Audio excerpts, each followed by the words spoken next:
Hello and welcome back. Time to start up the season again, huh? So, I've been really excited for the season to come around. I feel like we're going to have a really good season this year. There's a lot going on, so let me get right into it.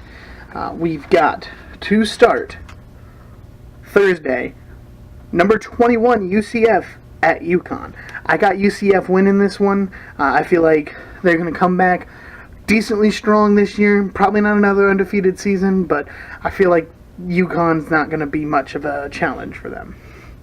Next is Utah State at number 11, Michigan State. I got Michigan State winning this one. They're at home, and I just don't think Utah State's ready for them. Next is Western Kentucky at number 4, Wisconsin. I have Wisconsin winning this game hands down. I don't think Western Kentucky's got what it takes to beat Wisconsin this year. San Diego State at number 13, Stanford. I got Stanford winning at home, although I think San Diego State has potential to keep it close.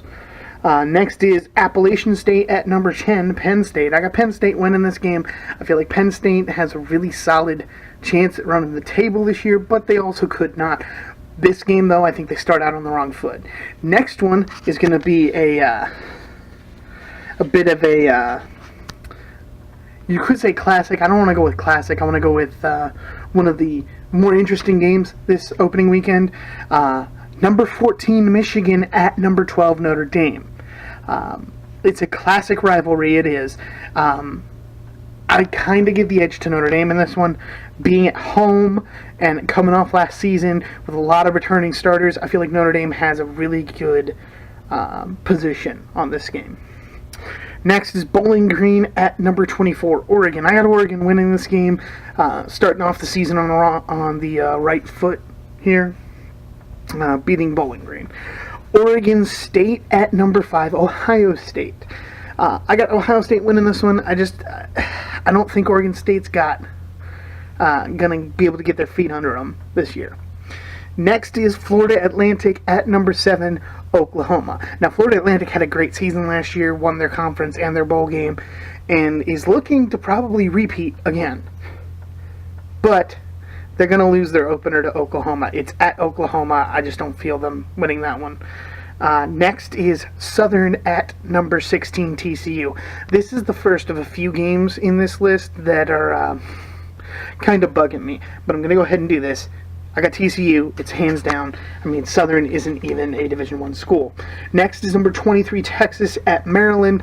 I think Texas gets their revenge for last year and beats Maryland this time.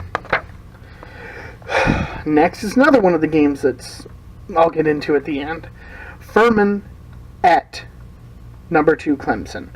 I got Clemson winning this one hands down. No conversation. Austin Peay at number 3, Georgia. I have Georgia winning it. The other game, possibly the game to watch this weekend. Number 6, Washington at number 9, Auburn. This one took a lot of deliberation for me. It was not an easy choice. I picked Washington. I feel like Auburn's going to have a good year, but it's going to be a season where they struggle early with the first game and then come back and blast through to the end of the season. Their last game stretch is going to be wild. They play at Georgia, have a game in between, and then they play at Bama. It's not going to be an easy finish for Auburn at the end of the season. And I don't think it's an easy start, so I'm picking Washington to win this one. Next, Tennessee at number 17, West Virginia. I got West Virginia winning that one. I just feel like Tennessee's still struggling just to get back to where they want to be. UNLV at number 15, USC. USC is starting a true freshman in the quarterback position. So it's going to be interesting to see what this true freshman does. I think it's good for him that he has a game against UNLV to start off the season to get the kinks out before he has to go on. And I believe they play Stanford next weekend. So it's going to be interesting to see what he does. But it's a good game to start off with for the true freshman. Number 22, Boise State at Troy. This one's going to be close, I think, but I got Boise State winning this one on the road and starting their season off on the right foot. Stephen F. Austin at number 18, Mississippi State. I'm picking Mississippi State. Louisville at number 1, Alabama.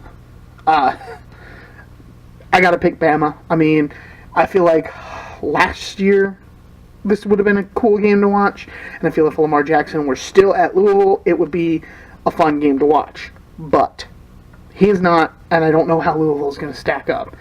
I don't think they have a chance, really. Number 8, Miami of Florida at number 25, LSU. Difficult road test for Miami right off the bat. They got to go play not just a top 25 team, but on the road. So I'm picking Miami. I just feel Miami's going to come out strong this year and play hard football and try to get to the end. Try to do what they fell just short of doing last year. And then last but not least, number 20, Virginia Tech at number 19, Florida State. Now, I'm picking Florida State to win this game here. I think Virginia Tech's going to give them a run for their money, though. It's always interesting to start your season off with a conference game. But I got Florida State winning this one at home. So that's it for the predictions, and I promised I would talk about this, so I'm going to go into it a little bit here. There are too many teams in the top 25 playing non-Division I teams in the opening of the season. And I understand why teams like Furman and Austin Peay and Stephen F. Austin, I understand why they take these games. Because they get a lot of money for them. And they can basically fund their entire football team for the whole season playing this one game. So I get that. But my problem comes with the number 2 and number 3 are both playing out of Division 1. And we need to slow it. We don't need to stop it, I think, because it's good to give these teams a chance to see how they stack up in the next division. But we need to stop it where top 25 teams are using it as an excuse to get an extra easy win. And the only way I can see doing that is by basically making it so that a win against a non-Division 1 team does not count towards your bowl eligibility. So basically, if you went 6-6 and one of your wins was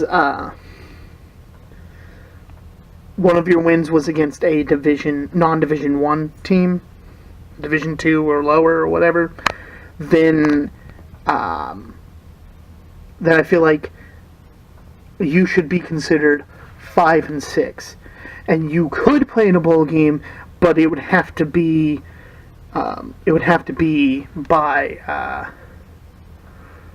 NCAA choice. They'd have to say, here, your other 5 games were good enough. Here you go.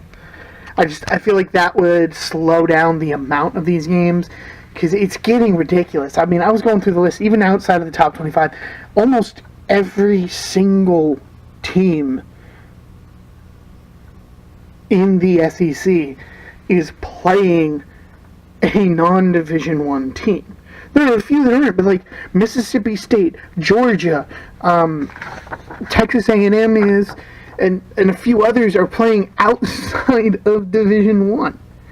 And it's like, that's how they open their season. The ones that aren't, they've got a game scheduled later. So I feel like this is getting out of control. And we need to reel it back in. Because it's getting to the point where teams like Alabama, who could fill that other spot. Like, Alabama plays Chattanooga every year, it feels like.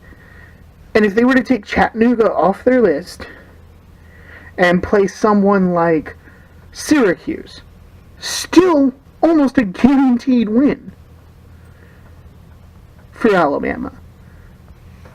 So why not replace them with a Division I? It would make your schedule so much stronger.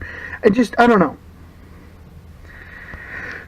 It's something that bugs me, and it's because as a sportsman, as a sports fan and a former player obviously not in any important level. I played in high school, but as a player from high school, I always was about sportsmanship.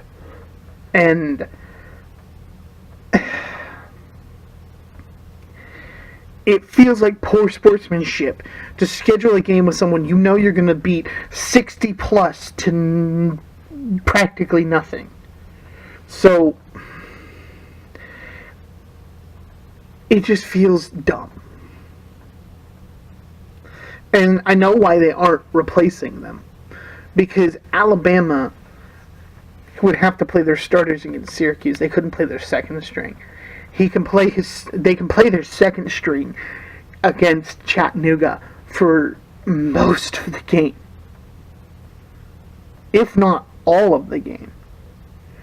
So he's scheduling one of his 12 games and essentially getting a bye week.